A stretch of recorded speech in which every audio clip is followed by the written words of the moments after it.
Screen पे एक video है, मैं चाहती हूँ कि इस वीडियो को थोड़ा सा आप सुने। I can't say it publicly here, but I have managed to convince some countries to not have meetings with Putin. We really need to reach out to the third countries all the time to explain what is at stake. Sometimes they listen, sometimes they have much stronger ties with Russians. I don't know why, because usually we are giving them much more money. We are the biggest trading partners, or far larger than Russia, but somehow they still believe. अब इस video में क्या कहा है यूरोपीय union की chief ने? यूरोपीय यूनियन की चीफ गुस्साई हैं और ये एक तरीके से धमका रही हैं तीसरे देशों को। कौन से तीसरे देश हैं? और जहां यूरोपीय यूनियन की चीफ ये सारी हरकतें कर रही हैं, वहीं दूसरी तरफ फ्रांस भारत के साथ बुद्धिमानी दिखाते हुए एक बहुत बड़ा निर्णय ले रहा है। हालांकि भारत फ्रांस कई चीजों में साथ आए हैं। भारत के लिए फ्रांस इस वक्त 2 बड़े ऑफर लेकर आ रहा है। भारत के लिए फ्रांस इस वक्त एक जबरदस्त पार्टनर बना है। जियोपॉलिटिक्स में बहुत कुछ चल रहा है। हमेशा की तरह वर्ल्ड मिरर के इस एपिसोड में जानने को मिलेगा बहुत कुछ, इसलिए वीडियो को अंत तक जरूर देखें। ये एक वीडियो है डोनाल्ड ट्रंप का। डोनाल्ड ट्रंप हमेशा अपने आप को जब भी मैक्रोन से मिलते हैं अपने आप को सुपर दिखलाने की कोशिश करते हैं, और ये उनके बॉडी लैंग्वेज से भी दिखता है। खास करके तब आप देखना जब वो हाथ मिलाते हैं, अपने आप को ऊपर रखने की कोशिश करते हैं कि मैं ही तुमसे ऊंचा हूँ। अब अगर अमेरिका की बात करें तो अमेरिका किसी को नहीं छोड़ रहा है। पहले तो मैक्रोन को सीधे सीधे धमकाया है बड़े प्यार भरे शब्दों में डोनाल्ड ट्रंप ने। इस वीडियो को सुनिए। Called up the heads of the countries. As an example, France, I spoke to a very good man, President Macron of France, and I said, Emmanuel, you have to raise your drug prices. He said, no, we will not do that. I said, you have to. He said, no, I don't want to do that. Look, you ask me if I go to $10 to $20, you're going to come way down to 20. We don't want to do that. Now, in all fairness, no other president even tried. But if they did try, there was actually a fake story in.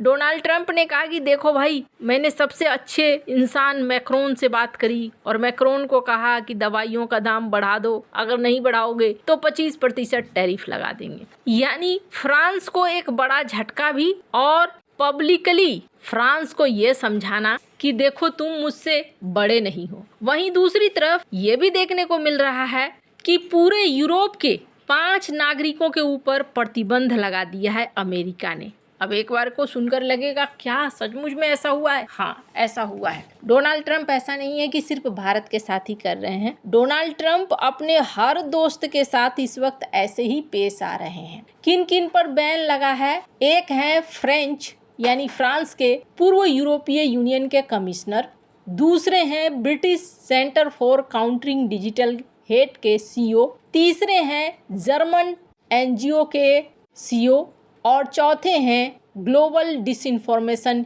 Index के cofounder. और ये क्यों ban लगा है? इसलिए ban लगा है क्योंकि यूरोपीय यूनियन ने हाल ही में एक्स के ऊपर यानी ट्विटर के ऊपर 120 मिलियन यूरो का जुर्माना लगाया था। और यूरोपीय यूनियन कहता है कि इस तरीके से आप बैन लगाकर गलत कह रहे हैं। फ्रांस के राष्ट्रपति कहते हैं कि ये तो बिल्कुल गलत है, आप यूरोप की डिजिटल स्वतंत्रता को कमज़ोर करने की कोशिश कर रहे हो। हम अगर आपके डिजिटल कंपनी के ऊपर एक्शन लेंगे तो क्या आप इस तरीके का रिएक्शन दिखाओगे? ये रिएक्शन बिल्कुल भी ठीक नहीं है। तो ऐसा नहीं है कि यूरोप वाले परेशान नहीं है। डोनाल्ड ट्रंप का जो बिहेवियर है, इस बिहेवियर से यूरोप वाले भी बुरी तरीके से परेशान हैं। अब मैंने जो आपको क्लास का वीडियो दिखाया, खजा क्लास यूरोपीय यूनियन की चीफ, ये इनको अभी तक समझ में नहीं आया है और ये कह रही हैं कि हम तीसरी देशों के लिए एक बहुत बड़ा बाजार हैं, ऐसे में रूस के साथ व्यापार करने की क्या जरूरत है। इन्हें ये समझ में नहीं आ रहा है कि दुनिया बदल रही है। अब तीसरी दुनिया ही नहीं बल्कि आपको भी मौका मिले जिस देश के साथ उस देश के साथ व्यापार कर लो। लेकिन यूरोप को एक टेंशन है, यूरोप भरोसा नहीं कर पा रहा है। खास करके नाटो के बयानों के बाद यूरोप टेंशन में है। स्क्रीन पर एक आर्टिकल देखिए, नाटो चीफ मार्क रूटे ने क्या चेतावनी दी है। इन्होंने कहा है कि अगर ताइवान पर हमला करेगा चाइना ना, तो उसी समय आप देखना रूस हमला कर देगा यूरोप के ऊपर, क्योंकि चीन ताइवान पर नजर रखे हुए है। अगर वहां सैन्य कार्रवाई होगी तो चीन अपने जूनियर पार्टनर रूस को यूरोप में हमें व्यस्त रखने के लिए धकेल सकता है। रूटे ने रूस चीन का जूनियर पार्टनर कहा। खैर, अब जहां एक तरफ अविश्वास का माहौल पूरा भरा हुआ है यूरोप में, पर इस माहौल के बीच में एक देश देखने को मिल रहा है जो काफी बुद्धिमानी से काम ले रहा है, और वो है फ्रांस। फ्रांस भारत के साथ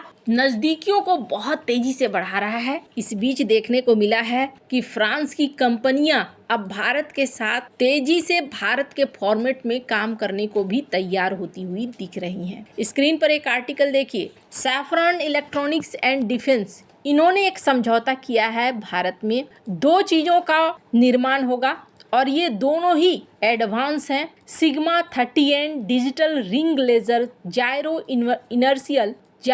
इनर्शियल नेविगेशन सिस्टम। ये क्या है? ये artillery gun, air defence system, missile और रडार में इस्तेमाल होता है। युद्ध क्षेत्र में सटीक नेविगेशन और टारगेटिंग प्रदान करता है। दूसरा है CM3MR direct firing site, artillery gun और एंटी ड्रोन सिस्टम के लिए, जो सीधी फायरिंग में सटीकता को बढ़ाता है। सैफरन महत्वपूर्ण टेक्नोलॉजी का ट्रांसफर करने को तैयार है और भारत में इसका प्रोडक्शन होगा, असेंबली होगी, टेस्टिंग होगी, क्वालिटी कंट्रोल होगा, पूरा लाइफ साइकिल सपोर्ट होगा। ये सौदा भारत के लिए मेक इन इंडिया को बढ़ावा देता है, तो वहीं फ्रांस को भी फायदा होगा। फ्रांस अब पूरे प्रोडक्शन हाउस को अकेले नहीं संभाल सकता है।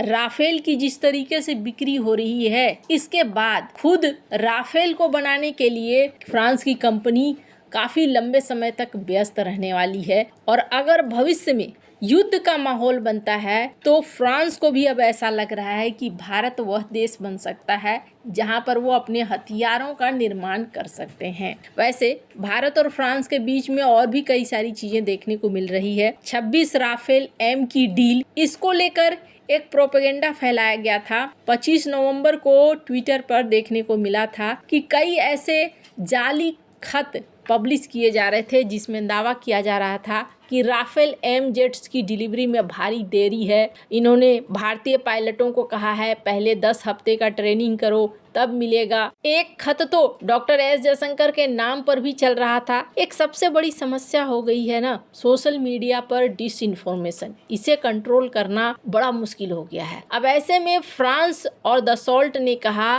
कि ये डिसइंफॉर्मेशन है जिस तरीके से फैल रहा है, और ये ऐसा मुद्दा है जिस पर हम कोई कमेंट ही नहीं करना चाहते हैं, चूंकि ये सब कुछ डिसइंफॉर्मेशन का हिस्सा है। खैर, आने वाले समय में आप कई मुद्दों पर देखेंगे फ्रांस और भारत को साथ आते हुए। वैसे फ्रांस और भारत का साथ कोई नया नहीं है, फिर पहले से भी भारत और फ्रांस की बीच की दोस्ती काफ़ी गहरी रही है। अब जो बदलाव हो रहा है, इस बदलाव में फ्रांस बहुत ही बुद्धिमानी के साथ अपने नए पार्टनर्स बनाता हुआ दिख रहा है। AI के सेक्टर में हो, डिफेंस के सेक्टर में हो, भारत और फ्रांस मिलकर बहुत कुछ करने की तैयारी में है। वैसे आपको क्या लगता है, यूरोप जितनी जल्दी सुधर जाए उतनी जल्दी उनके लिए राहत होगी या नहीं? कमेंट कर अपनी राय जरूर बताएं। जल्द मिलते हैं अगले वीडियो में नई खबर के साथ।